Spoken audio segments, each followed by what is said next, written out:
Hi, everyone. So one question I get asked quite a lot from my clients and followers and other people is what's the evidence out there when it comes to consumption and happiness? Because a lot of people obviously want to invest.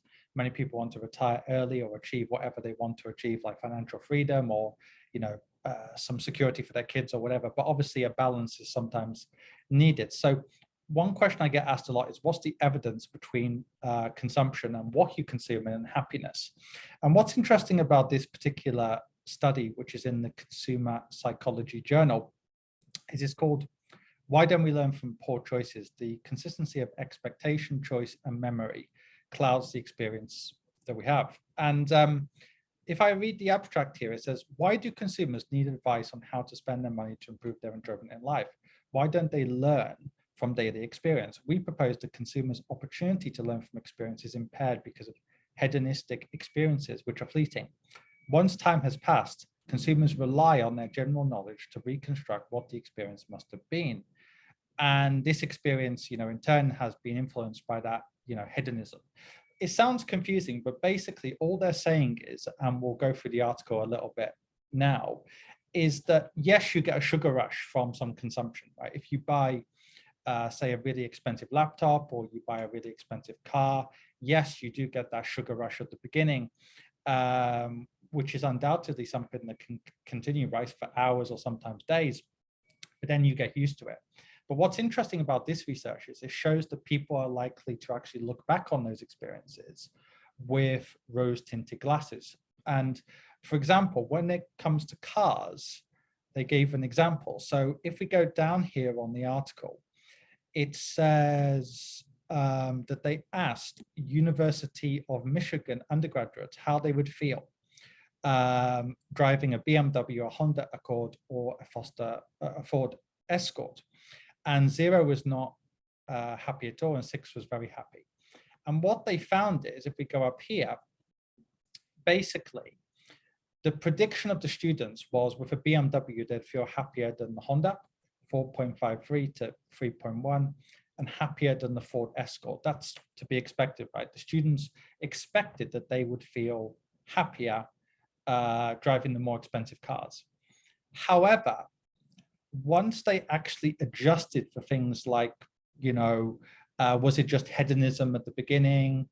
What was the actual experience when they were driving the car, blah, blah, blah. Once they had adjusted for all of those things, you can see some of the results here. I'm not going to go into all the 3 different results on what's important, but what you can see here is they're quite similar, right? Yes, this one is higher for the BMW, this one's lower, this one's a bit higher, but all of them are relatively similar.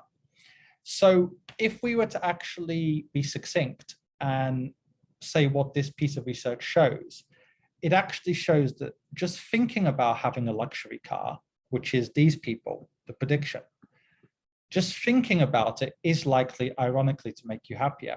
And yes, you'll get a sugar rush. But then ironically, the sugar rush will kind of wear off, i.e. this will be at this kind of stage where it wears off. But once you actually recall the event later on, your recollection of the event will actually be higher. In other words, imagine somebody who buys a luxury car. They're 30, they're 35, they have a beautiful woman or man beside them. They're young and good looking and whatever. And then when they're 65 or 70, do you really think that person's going to have an objective recollection of that event? Of course not. They're going to think, oh yeah, back in my day when I still had hair and I was young and good looking, I had this woman on the back seat or the front seat and everyone was looking at me. Everyone thought I was the bee's knees and whatever.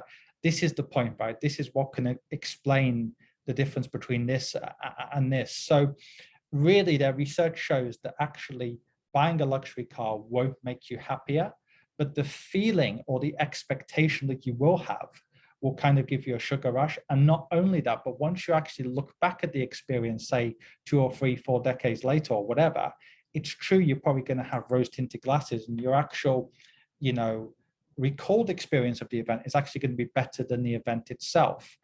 And what's interesting is when I speak to older people, I see this quite a lot. When it comes to anything, it could be spending on a holiday, but it also could be their favorite footballer from years gone by. It is very easy to kind of recall events more fondly than you actually experience them at the time. So this actually kind of makes sense and is backed up by our research. If you go onto Google and you type in luxury car versus frugal car owners, are they happier? You can see our academic research, which shows that frugal car owners are actually kind of no happier. So, you know, with this in mind, it should be no surprise that research has shown that the average decamillionaire, that's the person or a person who's got at least $10 million of wealth, only owns a car which is worth about $50,000 or $60,000.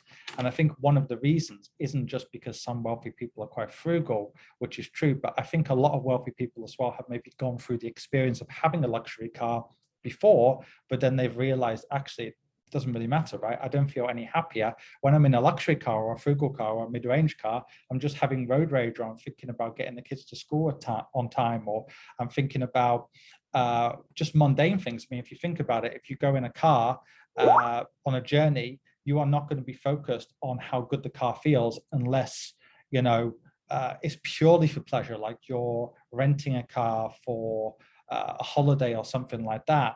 If you're just taking your kids to school, you're more likely just to be focusing on the here and now, right? Regardless of the car that you drive. And a final comment I would make is, it reminds me of another piece of research, which is actually one of my top articles on my website. And the researchers gave people two pieces of cake. One was for $15 and one was for either $50 or $55. But the cake was identical. There was no difference. But the researchers told them they're two pieces of different cake. One cost $15, one cost $55. And what they found is that almost everyone said the cake that cost $55 tasted better than the $15 cake, but it was the same cake. But the fact that researchers had told them, well, this cake cost $55, it actually changed the kind of pleasure hormones in their brain, which kind of indirectly had an influence on how they felt the cake tasted. And many people, once they were told the reality, many people even insisted on going back to the cake stand to taste them both again, because they thought the researchers were lying. They said, well, I could swear these cakes just taste the same. So the most interesting part about this article and the story I told you about cakes is that actually the human brain, no matter how intelligent we are, no matter how much reading we do, no matter how cultured we are, the human brain is actually not rational.